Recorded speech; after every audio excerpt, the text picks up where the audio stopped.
That's not adding up, in my opinion. How long have you been planning this? He says a bit over a week, I believe. I can get close to it, but there's a squad car parked right by it. I think they already swept that spot, but I don't want to chance it.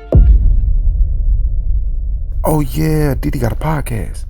Robinson goes on to say, I'm wishing I had circled back and grabbed it as soon as I got to my vehicle. We read this already. I'm worried what my old man would do if I didn't bring back grandpa's rifle. I don't even know if it had a serial number, but it wouldn't trace to me. I worry about prints. I had to leave it in a bush where I changed outfits. Didn't have the ability or time to bring it with.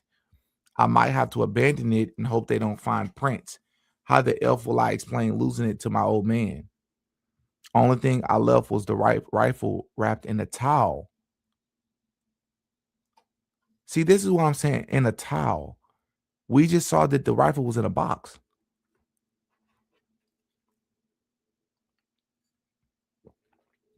And you can't say, well, maybe the box was just something the feds brought to transport the rifle.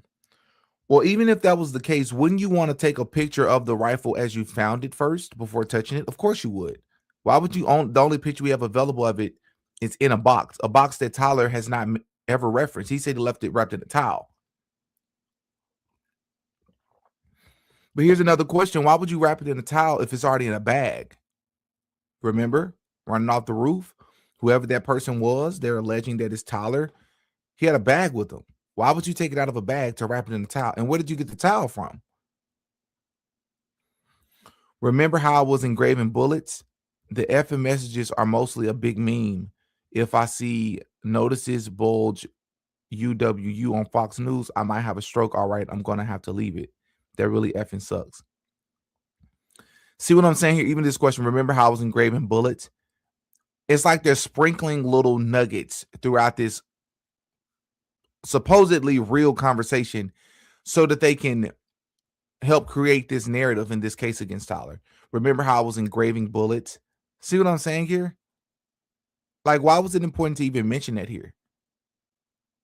He's sending these long messages. See, notice how much Tyler Robinson is typing as opposed to the roommate. Normally, in a case like this, the person who did it probably has the least amount to say.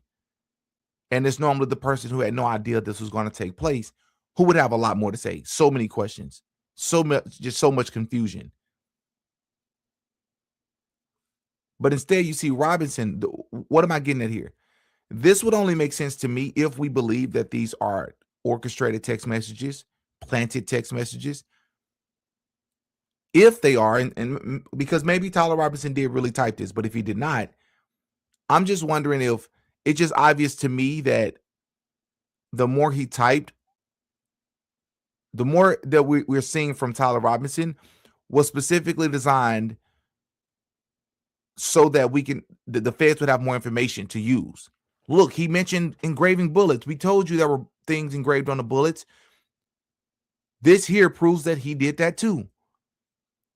Look, he's talking about the serial. There's no serial number, and he left it wrapped in a towel.